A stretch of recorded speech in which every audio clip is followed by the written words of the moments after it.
سنو حضرت سالبہ بن عبدالرحمن میرے کریم محبوب علیہ السلام کے صحابی ہیں، غریب ہیں. غربت بڑی اعلیٰ چیز ہے. ہاں غریبی بڑی نعمت ہے، یہ آزمائش ہے، اس میں کوئی شک نہیں. لیکن قیامت والا دن پتہ چلے گا جب غریب چھلانگ لگا کے جنت میں داخل ہو جائیں گے. اور امیر تو کھڑے ہیں نا. میرے نبی پاک نے حضرت عبدالرحمن بن عوف کو، حضور صبح صبح اٹھے تو نبی پاک کی آنکھوں میں آنسو تھے. فرمایا میرے عبدالرحمن بن عوف کو بلاؤ. حضرت عبدالرحمن بن عوف آئے تو حضور نے سینے سے لگا لیا. نبی پاک کھول کے روئے. یا رسول اللہ حضور کیا ہوا؟ فرمایا عبدالرحمن رات میں نے خواب دیکھی ہے، سارے جنت میں چلے گئے، تو پیچھے رہ گیا. تو پیچھے رہ گیا. میں کھڑا تیرا انتظار کرتا رہا، میں تیرے بغیر جا نہیں سکتا تھا. پھر تو آیا ہے تو تیرا سارا وجود پسینے سے بھیگا ہوا تھا.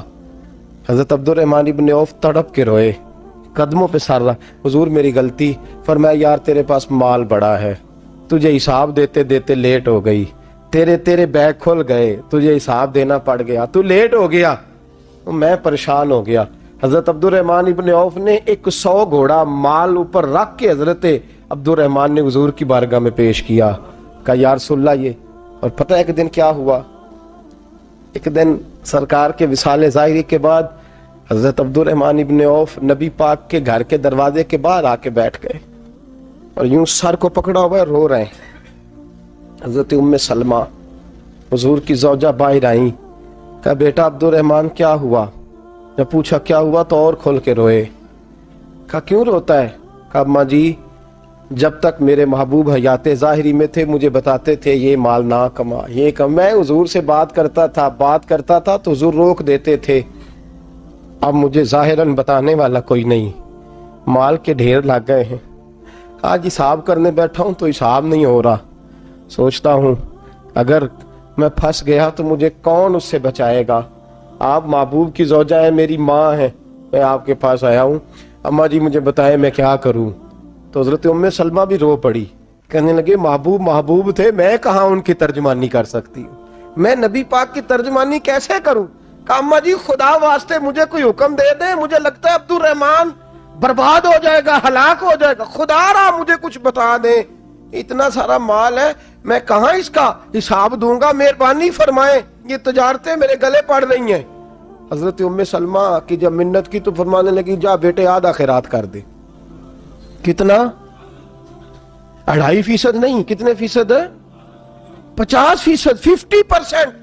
حضرت عبدالرحمن ابن عوف گئے اور 50% خیرات کر کے کہنے لگے اماں میں نے 50% دے دیے، میں بچ جاؤں گا نا، میں بچ جاؤں گا، میں دے آیا ہوں آدھا. تو حضرت ام سلمہ فرمانے لگی میں نبی پاک کی بارگاہ میں سفارش کروں گی تیری، اور نبی پاک اللہ کی بارگاہ میں سفارش کرے صلی اللہ علیہ وسلم. حضرت سالبہ بن عبدالرحمن حضور دعا کر دیں، غریبی ہے. میرے نبی پاک نے فرمایا تجھی اس حال میں ہے بہتر ہے. کرتے ہیں حضور نہیں دعا کر دیں. فرمایا تجھی اس حال میں ہے. تیسری دفعہ پھر آ گئے، حضور نے دعا کر دی. 4 بکریاں تھیں، چند مہینے گزرے، کچھ تجارت شروع کی، چھوٹے موٹا لین دین شروع کیا تو 40 ہو گئیں. کچھ وقت اور گزرا تو ریوڑ بن گیا، پھر گائیں بھی آ گئیں، پھر اونٹ بھی آ گئے، پھر لائنیں لگ گئی. پھر ہر وقت حضور کے قریب بیٹھنے کو دل کرتا تھا. اب لین دین کے معاملات تھے، اب ذرا طبیعت تھوڑی پیچھے ہٹنے لگی، تھوڑا دل پیچھے ہٹنے لگا. پہلے 5 نمازیں مسجد میں، پھر زور اثر کی چھٹی، میری طرف دیکھو اور دیکھو میں کیا عرض کر رہا ہوں. پھر زور اثر گئی، پھر کچھ وقت گزرا تو مغرب بھی گئی، پھر اتنی بڑی حویلی کوئی نہیں. پھر باہر جا کے مدینے سے ڈیرا لگا لیا، جمعے کے جمعے آتے. زکوٰۃ کا حکم آ گیا 2 ہجری میں. حضرت ابو ہریرہ رضی اللہ تعالیٰ عنہ امیر زکوٰۃ مقرر ہوئے. 5 اونٹوں پر 1 بکری، یہ زکوٰۃ ٹھہری. اب جب گئے نا اونٹ گنے اور بکریاں گننے لگے، اوہو 1 کروڑ پہ 2.5 لاکھ کس نے دیا تھا؟ دعا کس نے فرمائی؟ اوہو اتنا، میرے پیسے بینک سے میسج آ جائے گا اتنے کم ہو گئے، اوہو بڑی مصیبت بنے گی. مجھے تو خوشی ہوتی ہے جب آتے ہیں تو یہ اب یہ والا میسج بھی چلے گا کہ اتنے مائنس ہو گئے. توبہ توبہ، پریشانی لگ گئی. بڑی طبیعت، انکار نہیں کیا. کہنے لگے حضور سے جا کے عرض کرنا میں خود آؤں گا، اور جہاں محبوبیت ہو وہاں اتنے لفظ بھی بے ادبی ہیں، وہاں ٹھہر جاؤ، سوچتا ہوں، سمجھتا ہوں، غور کرتا ہوں، یہ جملے بھی وہاں توہین ہوتے ہیں۔ محبوب ہو اور وہاں انسان سوچ سمجھ کی بات کرے، وہاں انسان، بابا بلے شاہ صاحب نے کہا عقل آخ دی چگے نو سام کے رکھ، عشق آخ دے بال کے سیکنا چاہیے ہے۔ کہا جا کے کہنا میں آؤں گا۔ سب کی زکوٰۃ لے آئے، در رسول پہ آئے، حضور نے فرمایا پہلے سالبہ کی بات بتاؤ، پتہ تھا نا پہلے سال؟ حضور اس نے کہا تھا میں آؤں گا۔ حضرت ابو ہریرہ کہتے ہیں نبی پاک نے ٹھنڈی آہ بھری، آہ ٹھنڈی، فرمایا ہلاک ہو گیا۔ اس کو کہا تھا نہ اس چکر میں پڑ، ہلاک ہو گیا، ہلاک۔ حضرت ابو ہریرہ فرماتے ہیں دو باریک باریک آنسوؤں کے قطرے بھی میں نے محبوب کی آنکھوں میں دیکھے۔ اپنا ہے نا تو دکھ ہوا، یار میرا اپنا تھا، یہ ہلاک ہی ہو گیا ہے، کدھر چلا گیا ہے؟ ان کو بھی بعد میں خیال آیا، او ہو میں تو غریب تھا، یہ آیا کدھر سے تھا؟ میں تو غلامی رسول میں آتا گیا تو رب میری عزتیں بڑھاتا گیا، یہ میں کس چکر میں پڑ گیا؟ آئے لائنیں بکریوں کی لائے، حاضر کی، حضور وہ میں نے کہا تھا حضرت ابو ہریرہ سے میں خود آؤں گا، حضور میں خود لایا ہوں۔ فرمایا محبوب نے مجھے تو نہ بتا، میں تو سمجھتا ہوں، میں نے کہا تھا تو میں آ گیا ہوں۔ فرمایا چل اٹھا، دوڑ جا، لے جا۔ حضرت ابو ہریرہ فرماتے ہیں انکار محبوب نے سالبہ کو کیا، لیکن آنسو ابو بکر صدیق کے بھی نکل گئے۔ فرماتے ہیں درد عثمان غنی کو بھی ہونے لگا، تڑپ مولا علی بھی گئے۔ فرمایا جا لے جا، نہیں چاہیے تیرے پیسے۔ فرماتے ہیں سالبہ نے ہاتھ باندھے، کہا محبوبہ غلطی ہو گئی، حضور مجھے، فرمایا تجھے کہا نا تیرے نہیں چاہیے، نکل جا۔ حضرت ابو ہریرہ فرماتے ہیں جب نبی پاک نے رخ پھیرا تو صحابہ کی زبانوں پہ بھی جاری ہو گیا یہ تو ہلاک ہو گیا۔ کہتے ہیں مدینے میں قحط پڑ گیا، محبوب نے فرمایا بلال تو بھی آج لا، ایک خشک چھوارا حضرت بلال کا قبول ہو گیا۔ لیکن سالبہ لائنیں لگی یا مال کی، فرمایا جا لے جا، تیرا قبول نہیں ہے۔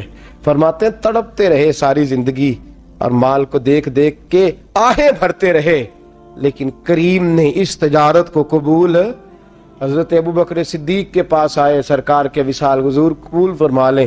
فرمایا ساری دنیا کا قبول ہے، جس کا میرے نبی نے قبول نہیں فرمایا میں کیسے قبول کر لوں؟ حضرت عمر فاروق کے پاس آئے، فرمایا نہ تیرا قبول نہیں۔ حضرت عثمان کے زمانے میں وصال ہو گیا۔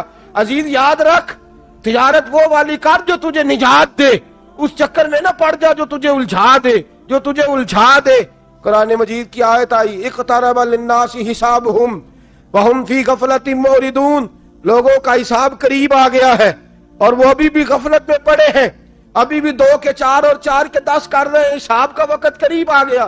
حضرت انس آئے مسجد سے، ایک صحابی مکان بنا رہے تھے، جھونپڑی تعمیر کر رہے تھے۔ حضرت انس کو پریشان دیکھا، کہنے لگے انس خیر تو ہے، کوئی نئی آیت تو نہیں آئی؟ تو جناب انس کہنے لگے آیت تو آ گئی ہے، رب نے کہہ دیا ہے کہ حساب قریب آ گیا، تیاری کر لو۔ جھونپڑی بنا رہے ہیں، محل نہیں، جھونپڑی بنا رہے تھے، ابھی دیوار کچی مکمل نہیں ہوئی تھی، ہاتھ جھاڑ دی جیسے صحابی نے، ادھر رخ پھیرا تو حضرت انس کہنے لگے کہاں جا رہے ہو؟ کہنے لگے بھائی میں حساب نہیں دے سکتا، میں مصطفیٰ کے پاس جا رہا ہوں، میں نے نہیں دیوار بنانی، بس بھائی میری اس دوڑ سے بس میں کوئی نہیں حساب دے سکتا، میں کمزور ہوں۔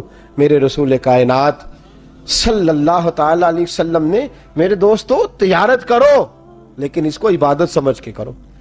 اگر تمہیں چوک وہاں دکان پہ بیٹھے خدا بھول جاتا ہے اور سودا کرتے وقت رب رسول کی باتیں تمہیں بھول جاتی ہیں تو پھر تو تم وانتم موردون میں ہو، پھر تو تم غافل ہو۔